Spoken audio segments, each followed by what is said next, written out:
आज आप लोग सुनेंगे शुक्रवार संतोषी माता की व्रत कथा। शुक्रवार के दिन माँ संतोषी का व्रत पूजन किया जाता है। इस पूजा के दौरान माता की आरती पूजन तथा अंत में माता की कथा सुनी जाती है। आइए सुनते हैं शुक्रवार संतोषी माता की व्रत कथा। एक बुढ़िया थी, उसके 7 बेटे थे। 6 बेटे कमाने वाले थे, जबकि एक बेटा निकम्मा था। बुढ़िया 6 बेटों की रसोई बनाती, भोजन कराती और उनसे जो कुछ भी जूठन बच जाती वह 7वें बेटे को दे देती थी। एक दिन वह पत्नी से बोला, देखो मेरी माँ को मुझ पर कितना प्रेम है। वह बोली, क्यों नहीं, सबका जूठा जो तुमको खिलाती हैं। वह बोला, ऐसा नहीं हो सकता, मैं जब तक आँखों से न देख लूँ मान नहीं सकता। बहू हंस कर बोली, देख लोगे तब तो मानोगे। कुछ दिन बाद त्यौहार आया। घर में 7 प्रकार के भोजन और चूरमे के लड्डू बने। वह जांचने को सिर दुखने का बहाना कर पतला वस्त्र सिर पर ओढ़े रसोई घर में सो गया। वह कपड़े में से सब देखता रहा। 6 भाई भोजन करने आए। उसने देखा माँ ने उनके लिए सुंदर आसन बिछा नाना प्रकार की रसोई परोसी और आग्रह करके उन्हें जमाया। वह देखता रहा। 6 भोजन करके उठे, तब माँ ने उनकी जूठी थालियों में से लड्डुओं के टुकड़े उठाकर एक लड्डू बनाया। जूठन साफ कर बुढ़िया माँ ने उसे पुकारा, बेटा 6 भाई भोजन करके चले गए, अब तू ही बाकी है, उठ जा, तू कब भोजन करेगा। वह कहने लगा, माँ मुझे भोजन नहीं करना, मैं अब परदेश जा रहा हूँ। माँ ने कहा, कल जाता हो तो आज चला जा। वह बोला, हाँ आज ही जा रहा हूँ। यह कहकर वह घर से निकल गया। चलते समय पत्नी की याद आ गई। वह गौशाला में कंडे यानी उपले थाप रही थी। वहाँ जाकर बोला, हम जावें परदेश, आवेंगे कुछ काल, तुम रहियो संतोष से धर्म अपनो पाल। वह बोली, जाओ पिया आनंद से, हमारो सोच हटाए, राम भरोसे हम रहे, ईश्वर तुम्हें सहाय।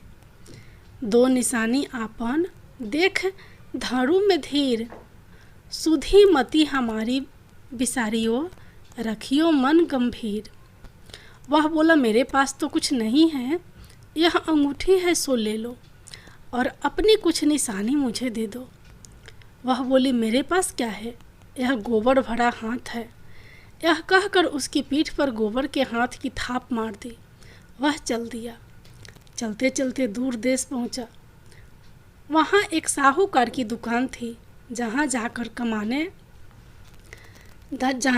कहने लगा, भाई मुझे नौकरी पर रख लो। साहूकार को ज़रूरत थी। बोला, रह जा। लड़के ने पूछा, तनख्वाह क्या दोगे। साहूकार ने कहा, काम देख कर दाम मिलेंगे। साहूकार की नौकरी मिली। वह सुबह 7 बजे से 10 बजे तक नौकरी पर जाने लगा। कुछ दिनों में दुकान का सारा लेन देन, हिसाब किताब, ग्राहकों को माल बेचना, सारा काम करने लगा। साहूकार के 7-8 नौकर थे। वे सब चक्कर खाने लगे। यह तो बहुत होशियार बन गया। सेठ ने भी काम देखा और 3 महीने में ही उसे आधे मुनाफे का हिस्सेदार बना लिया। वह कुछ वर्ष में ही नामी सेठ बन गया और मालिक सारा कारोबार उस पर छोड़कर चला गया। पति की अनुपस्थिति में सास का अत्याचार बढ़ने लगा। इधर उसकी पत्नी को सास ससुर दुख देने लगे। सारी गृहस्थी का काम करा के उसे लकड़ी लेने जंगल में भेजते। इस बीच घर के आटे से जो भूसी निकलती उसकी रोटी बनाकर रख दी जाती और फूटे नारियल की नरेली में पानी। एक दिन वह लकड़ी लेने जा रही थी कि रास्ते में बहुत सी स्त्रियां संतोषी माता का व्रत करती दिखाई दी। वह वहाँ खड़ी होकर कथा सुनने लगी और पूछा, बहनों, तुम किस देवता का व्रत करती हो और उसके करने से क्या फल मिलता है? यदि तुम इस व्रत का विधान मुझे समझा कर कहोगे तो मैं तुम्हारा बड़ा एहसान मानूंगी। तब उनमें से एक स्त्री बोली, सुनो बहन, यह संतोषी माता का व्रत है। इसके करने से निर्धनता दरिद्रता का नाश होता है और जो कुछ मन में कामना हो सब संतोषी माता की कृपा से पूरी होती है। तब उसने उससे व्रत की विधि पूछी। वह भक्तिन स्त्री बोली, 1.25 आने का गुड़ चना लेना, इच्छा हो तो 5.25 आने का लेना, या 1.25 रुपये का भी, या सहूलियत के अनुसार लाना। बिना परेशानी और श्रद्धा व प्रेम से जितना भी बने पड़े सवैया लेना। प्रत्येक शुक्रवार का निराहार रहकर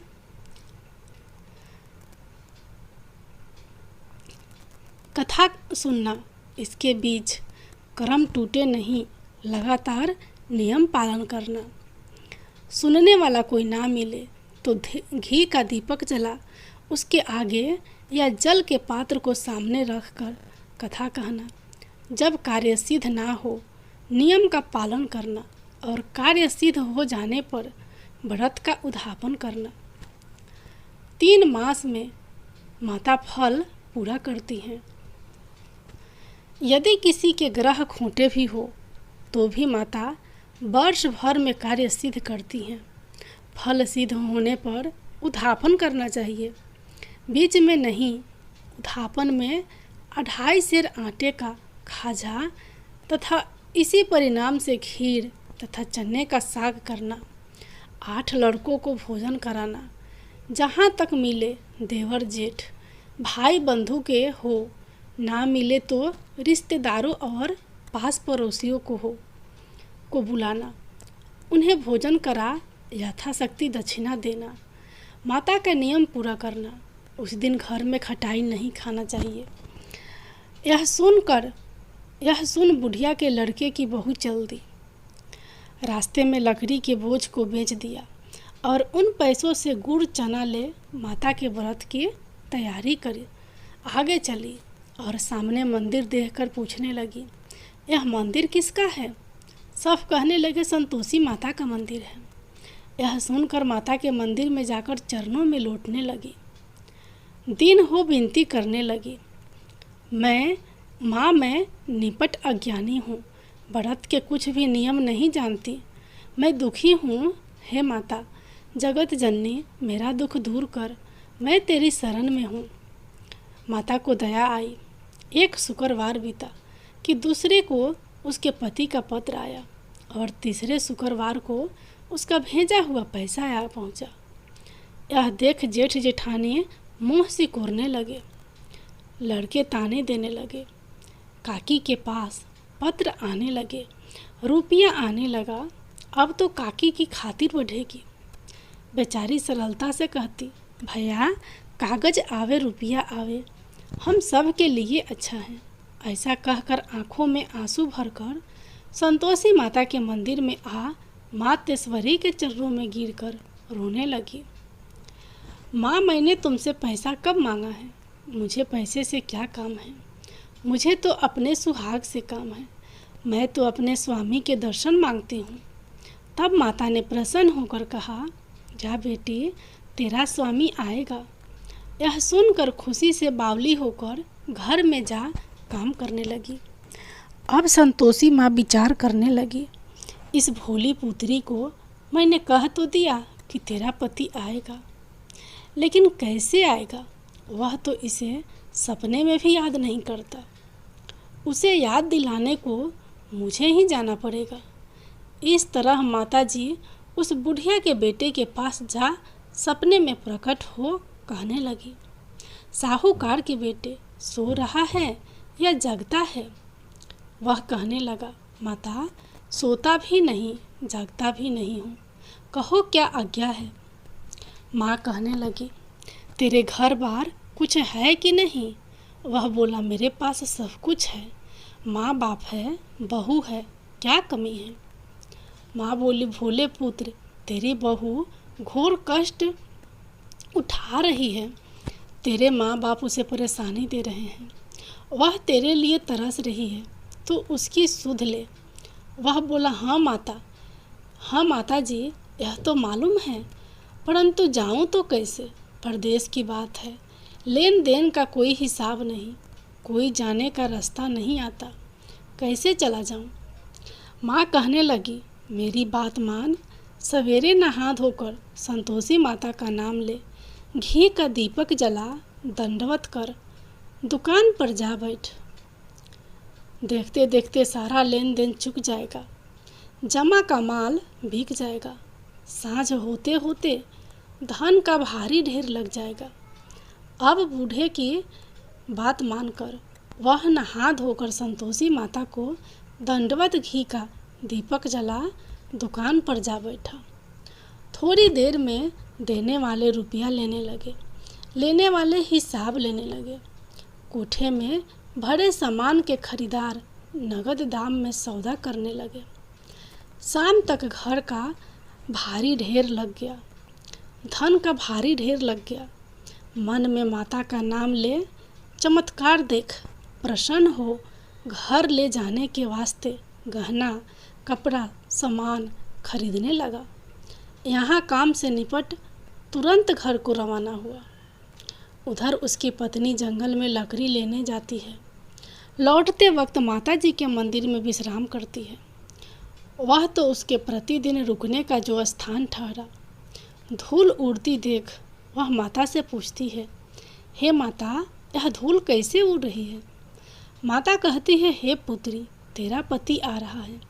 अब तू ऐसा कर, लकड़ियों के 3 बोझ बना ले, एक नदी के किनारे पर रख और दूसरा मेरे मंदिर पर व तीसरा अपने सिर पर।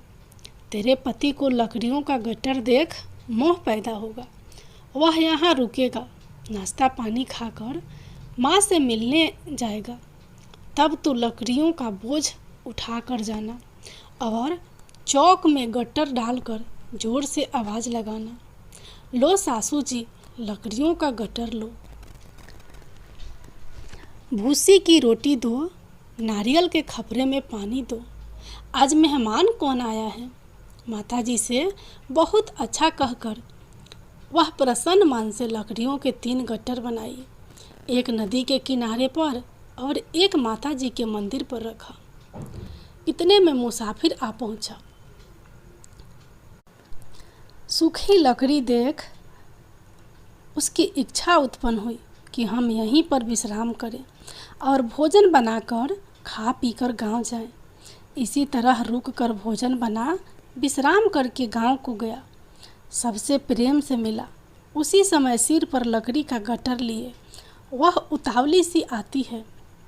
लकड़ियों का भारी बोझ आंगन में डालकर जोर से 3 आवाज़ देती है, लो सासू जी, लकड़ियों का गट्टर लो, भूसी की रोटी दो, आज मेहमान कौन आया है? यह सुनकर उसकी सास बाहर आकर अपने दिए हुए कष्टों को भुलाने हेतु कहती है, बहू, ऐसा क्यों कहती है? तेरा मालिक ही तो आया है। आ बैठ, मीठा भात खा, भोजन कर, कपड़े गहने पहन। उसकी आवाज़ सुन उसका पति बाहर आता है। अंगूठी देख व्याकुल हो जाता है। माँ से पूछता है, माँ, यह कौन है? माँ बोली, बेटा, यह तेरी बहू है। जब से तू गया है तब से सारे गांव में भटकती फिरती है, घर का काम काज कुछ करती नहीं, 4 पहर आकर खा जाती है। वह बोला, ठीक है माँ, मैंने इसे भी देखा और तुम्हें भी देखा, अब दूसरे घर की ताली दो, उसमें रहूँगा। माँ बोली, ठीक है, जैसी तेरी मर्जी। तब वह दूसरे मकान की 3री मंजिल का कमरा खोल सारा सामान जमाया। एक दिन में राजा के महल जैसा ठाठ बाट बन गया। अब क्या था, बहू सुख भोगने लगी। इतने में शुक्रवार आया। शुक्रवार के उद्यापन में हुई भूल। बहू ने खटाई का इस्तेमाल कर लिया। उसने पति से कहा, मुझे संतोषी माता के व्रत का उद्यापन करना है। पति बोला, खुशी से कर लो। वह उद्यापन की तैयारी करने लगी। जेठानी के लड़कों को भोजन के लिए कहने गई। उन्होंने मंजूर किया, परंतु पीछे से जेठानी ने अपने बच्चों को सिखाया, देखो भोजन के समय खटाई मांगना, जिससे उसका उद्यापन पूरा ना हो सके। लड़के जिमने आए, खीर खाना पेट भर खाया, परंतु बाद में खाते ही कहने लगे, हमें खटाई दो, खीर खाना हमको नहीं भाता, देखकर अरुचि होती है।